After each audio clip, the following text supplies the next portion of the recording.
বন্ধুরা, শীতের সিজনে কিন্তু অনেক পিঠাই তোমরা খেয়ে থাকবে, কিন্তু আজকে আমি যে পিঠাটাকে রেডি করে দেখাবো সেই পিঠাটা কিন্তু খেতে অতটা সুন্দর, দেখতে তার থেকেও বেশি সুন্দর। আশা করছি তোমাদেরকে আজকের এই রেসিপিটা কিন্তু খুবই ভালো লাগবে।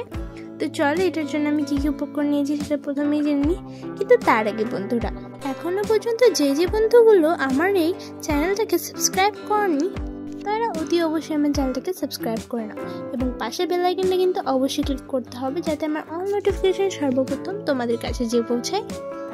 তো এখানে প্রথমেই দেখো আমি নিয়ে নিয়েছি গ্যাস ওভেন একটা কড়াই চাপানোর পর আমি এখানে কিন্তু এই বাটিটার সমান 2 বাটি দিয়ে দেবো জল।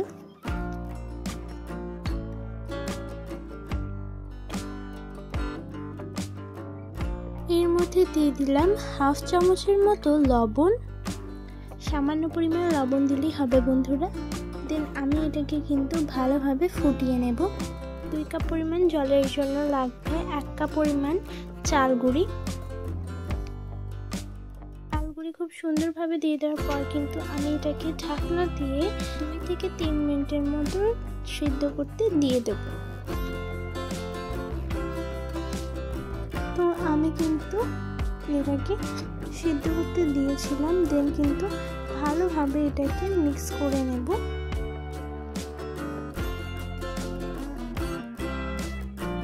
এখন কিন্তু ভালোভাবে মিক্স করে একটা খামির বানিয়ে নিতে হবে। আর দেখতেই পারছো বন্ধুরা, এটা মিক্স করতে করতে একটা খামিরের মতো হয়ে গেছে।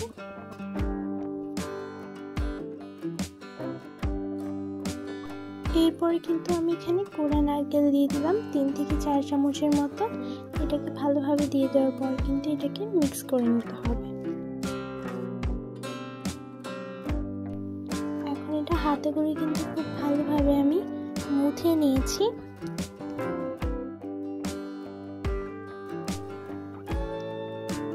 তো এখন কিন্তু ভালোভাবে এটাকে আমি মুথে নিয়েছি।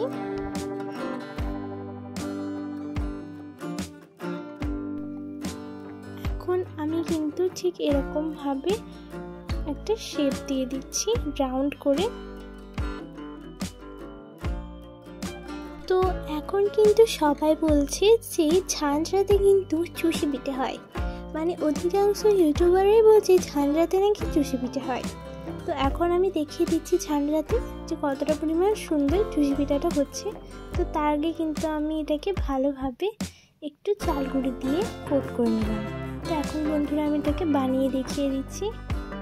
তো বন্ধুরা তোমরা নিশ্চয়ই দেখতে পারছো যে এই ভিডিওটার জন্য বলছে যে ঝাঁঝরাতে চুষি পিঠে হয় তারা কিন্তু একেবারেই ভুল বলছে, কেননা দেখতে পারছো যে এই শেপগুলো প্রচুর পাতলা চলে আসছে আর ঠিক কেমন চলে আসছে। তো চুষি পিঠা একমাত্র হাতেই খুব সুন্দরভাবে তৈরি হয়, এটার জন্য আলাদা কোনো ছাঁচের প্রয়োজন হয় না। তো এরপরে কিন্তু চুষি পিঠাগুলো এক এক করে আমি বানিয়ে নিচ্ছি। তো এখন কিন্তু আমি সবগুলোকে সেম প্রসেসে বানিয়ে নেব। চুষি পিঠাগুলো কিন্তু সেম প্রসেসে আমি সবগুলোকে বানিয়ে নিয়েছি। এখন বন্ধুরা দেখতে পাচ্ছি যে কতটা পরিমাণ সুন্দর হয়েছে এটা। তো বন্ধুরা এরপরে চলো মালাইটা বানিয়ে নিই। মালাইটার জন্য লাগবে 500 লিকুইড মিল্ক। এরপরে স্বাদটাকে দ্বিগুণ করার জন্য 2 চামচ দিয়ে দিলাম পাউডার মিল্ক। দেন খুব সুন্দরভাবে এটাকে কিন্তু মিক্স করে নিতে হবে।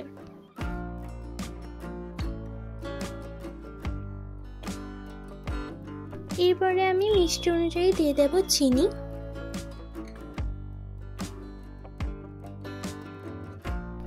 এরপরে এর স্বাদটা যেন আরো সুন্দর লাগে তার জন্য আমি এখানে দিয়ে দেবো নলেন গুড়। নলেন গুড় কিন্তু শীতের সিজনে অত্যন্ত একটা ফেমাস গুড়। তোমরা যে কোনো জায়গায় কিন্তু এই নলেন গুড়টাকে পেয়ে যেতে পারো। এরপরে খুব ভালোভাবে এটাকে আমরা মিক্স করে নেব।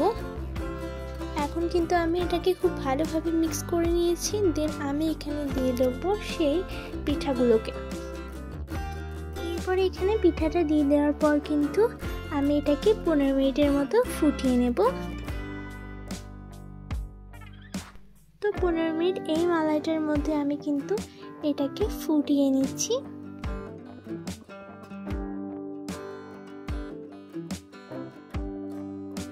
বন্ধুরা দেখতে পারছো যে এটা কিন্তু এখন ফুটতে শুরু করে দিয়েছে, তাই আমি কিন্তু এটাকে একটু মিক্স করে নিলাম। এখন কিন্তু ভালোভাবে এটাকে আমি রেডি করে নিয়েছি, দেন আমি এটাকে কিন্তু নামিয়ে নেব। বন্ধুরা এরপরে কিন্তু আমি একটা প্লেটে এটাকে সার্ভ করে নিলাম। আর দেখতে পারছো যে এটা কতটা পরিমাণ দারুণ লাগছে।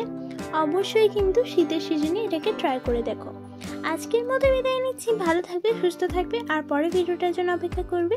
যারা যারা আমার চ্যানেলটাকে এখনও পর্যন্ত সাবস্ক্রাইব করনি তারা অতি অবশ্যই আমার চ্যানেলটাকে সাবস্ক্রাইব করে নাও, এবং পাশে থাকা একটা বেল আইকন আছে সেটা অবশ্যই ক্লিক করে অল নোটিফিকেশন সর্বপ্রথম ক্লিক করে দেবে আর নতুন নতুন ভিডিও সর্বপ্রথম পাওয়ার জন্য।